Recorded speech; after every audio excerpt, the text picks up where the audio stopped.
d'orange et pommes vertes, les thés chauds, du café. Alors, on a invité tous ces jeunes gens de France, Italie et Suisse pour leur faire connaître la grande beauté de ce massif, mais aussi l'exceptionnalité, la diversité, tant que du point de vue glacier, paysage, biodiversité un peu moins, mais surtout la question changement climatique, la dynamique, et justement les experts d'aujourd'hui, du premier jour, nous ont introduit dans cette dynamique, par exemple, comment bougent les glaciers, comment ils souffrent par le changement climatique, mais aussi la question paysage, les cailloux en relation avec les glaciers, avec l'auteur des vallées. Alors c'est fascinant. Et je vois les jeunes très intéressés, bien qu'au même temps ils ont envie de partir, et comme nous tous. Mais c'était une bonne introduction à une semaine, j'espère, fascinante.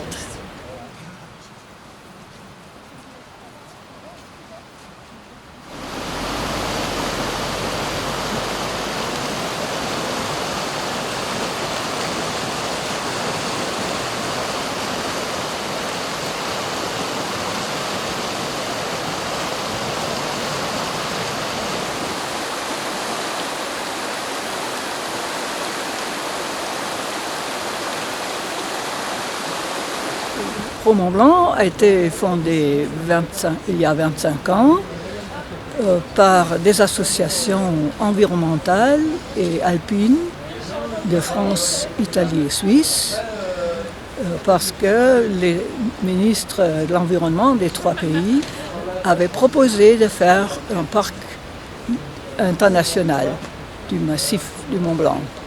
Et justement, on était enthousiasmés parce que les alpinistes du monde entier s'étaient réunis en 86, justement, pour fêter le bicentenaire de la première ascension, qui a été très tôt, mais surtout pour exiger une protection internationale.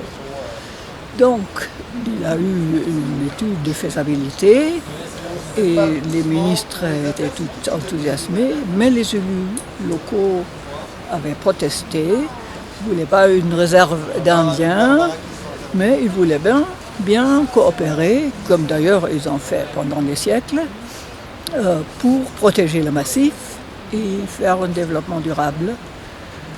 Donc, Pro-Mont-Blanc est un ONG qui s'est constitué pour justement monitorer ce processus, pour essayer de pousser l'installation d'une protection transfrontalière. Et malheureusement, au bout de 25 ans, il n'existe toujours pas une gestion ou protection transfrontalière.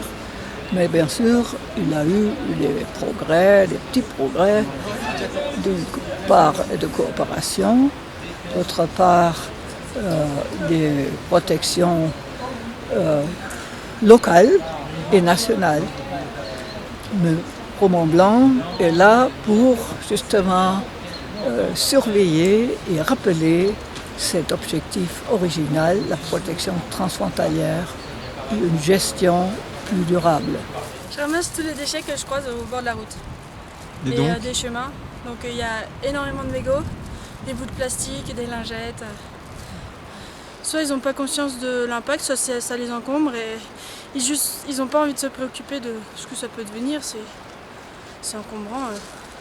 C'est de la consommation, j'ouvre, je prends ce qu'il y a dedans et le reste j'en ai pas besoin, pourquoi je le garderais? Je vois ça comme ça. Ils le feraient chez eux? Ils le font mais ils le mettent dans une poubelle, la poubelle est trop loin, ça demande un effort supplémentaire qu'ils n'ont pas envie de fournir je pense. Fais-les bien, hein. C'est pas le moment de les rater là.